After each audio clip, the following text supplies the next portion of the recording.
All right, welcome back to the Daily Facts. And today is October 20th of 2020.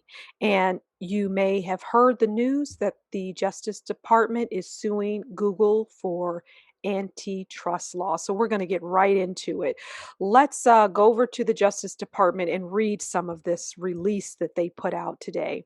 So, Justice Department sues monopolist Google for violating antitrust laws. Department files complaint against Google to restore competition in search and search advertising markets. All right, let's read some of this. Today, the Department of Justice, along with 11 state attorneys general, filed a civil antitrust lawsuit in the U.S. District Court for the District of Columbia to stop Google from unlawfully maintaining monopolies through anti competitive and exclusionary practices in the search and search advertising markets, and to remedy the competitive harms.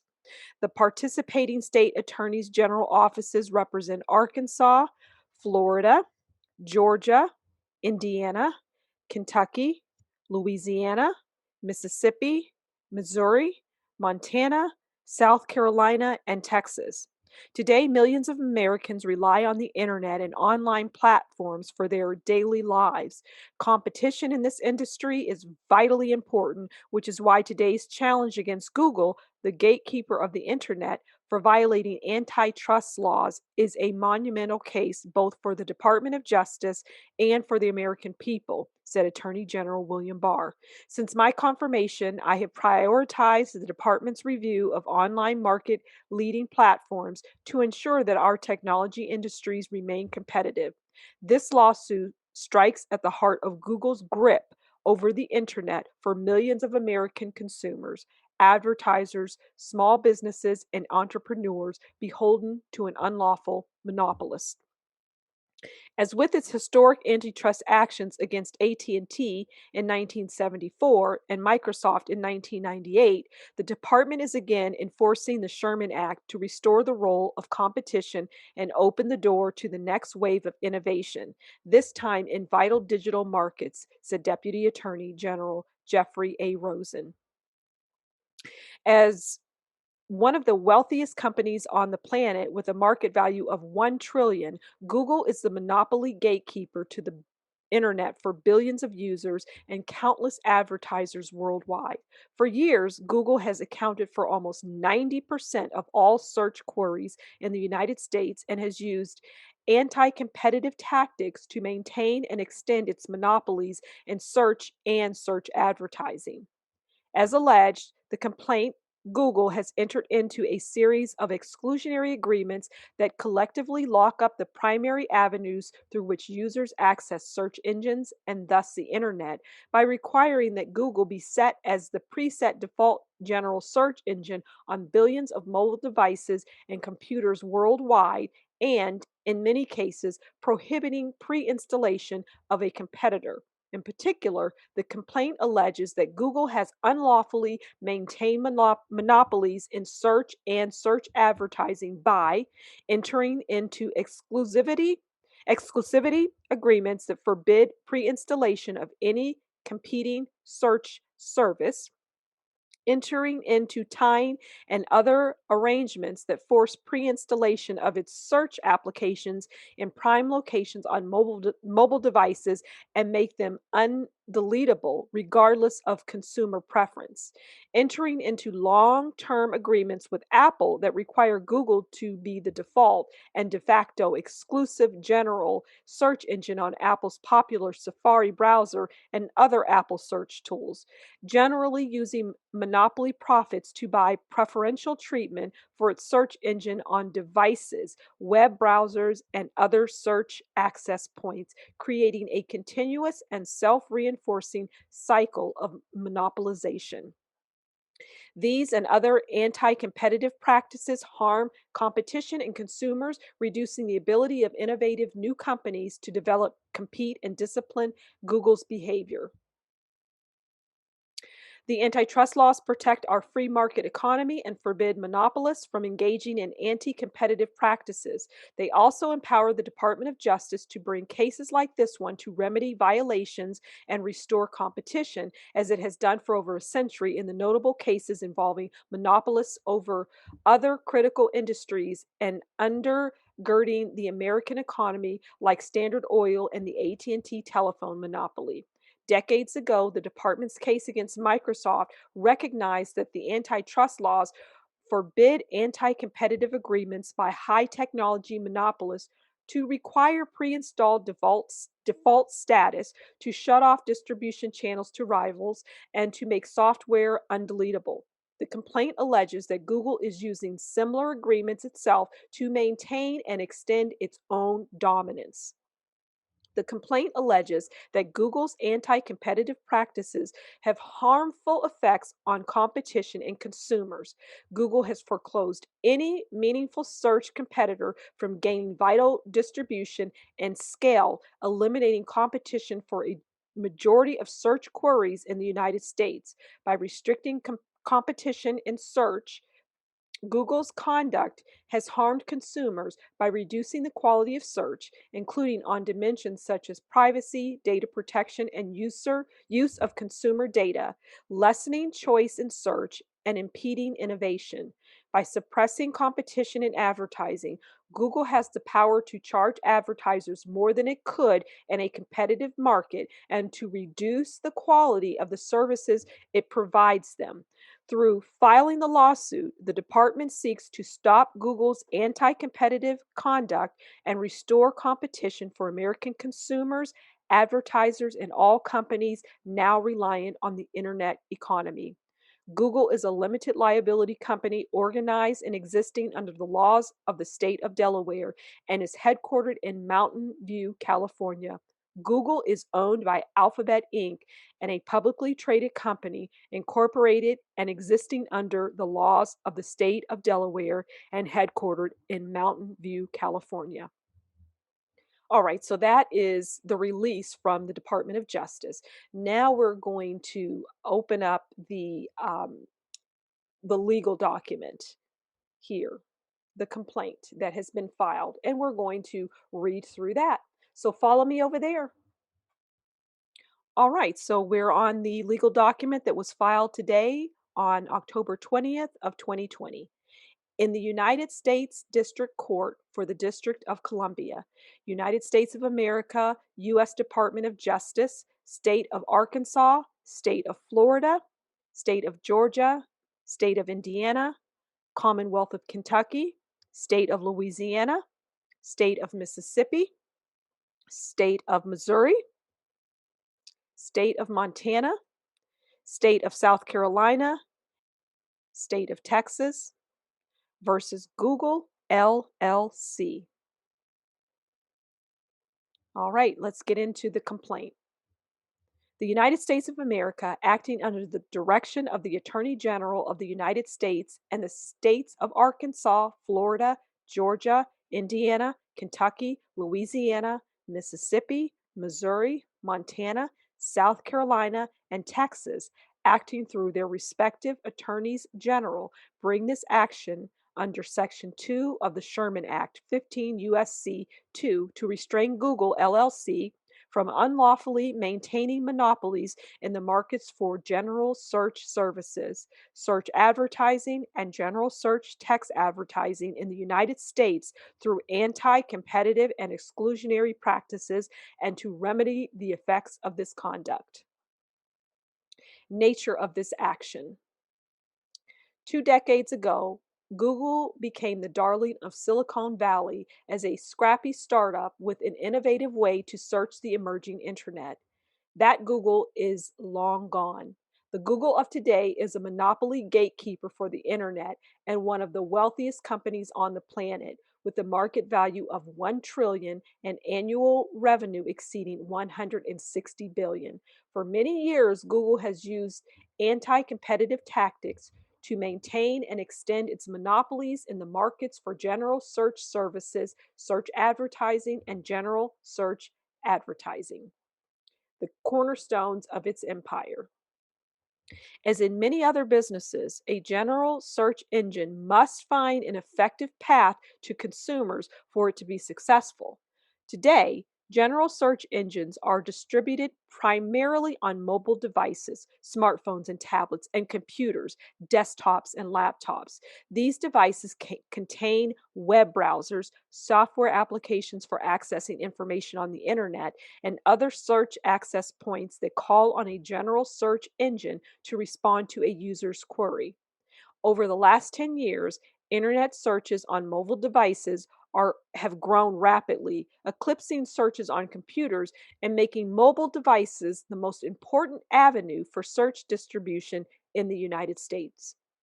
For a general search engine, by far the most effective means of distribution is to be the preset default general search engine for mobile and computer search access points. Even where users can change the default, they rarely do. This leaves the preset default general search engine with de facto exclusivity. As Google itself has recognized, this is particularly true on mobile devices where defaults are specifically sticky.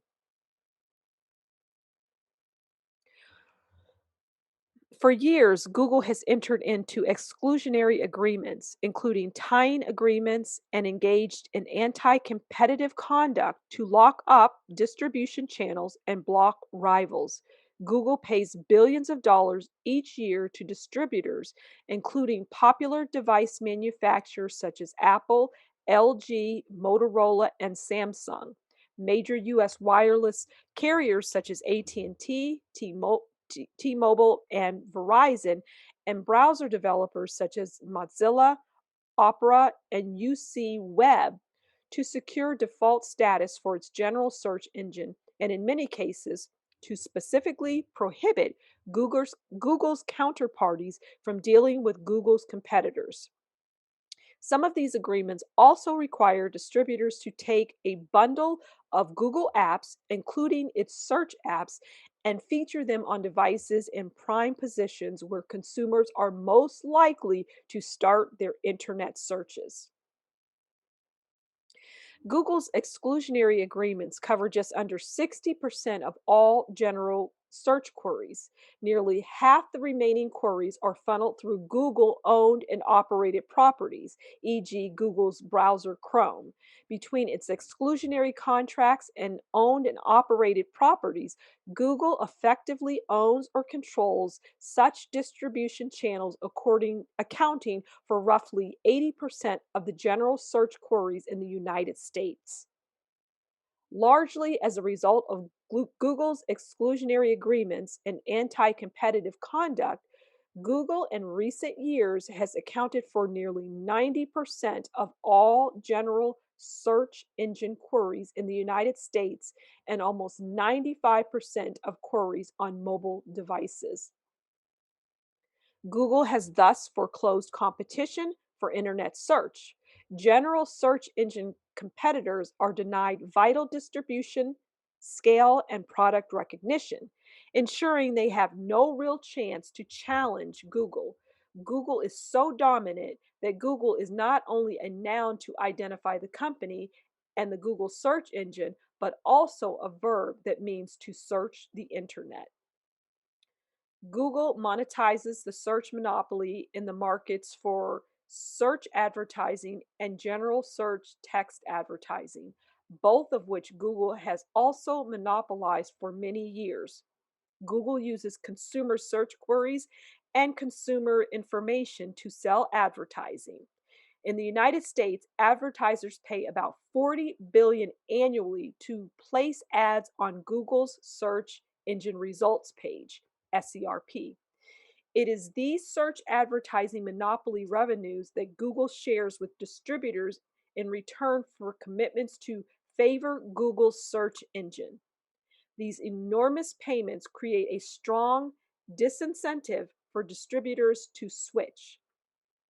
The payments also raise barriers to entry for rivals, particularly for small, innovative search companies that can't afford to pay a multi billion dollar entry fee.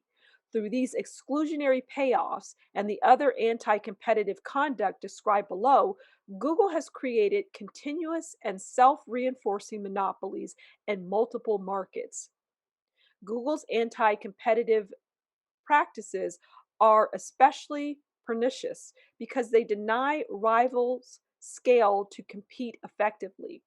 General search services, search advertising, and general search text advertising require complex algorithms that are constantly learning which organic results and ads best respond to users' queries.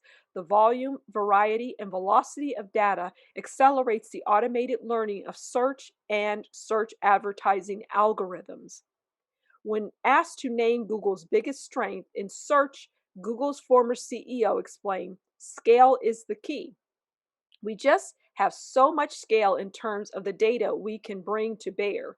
By using distribution agreements to lock up scale for itself and deny it to others, Google unlawfully maintains its monopolies."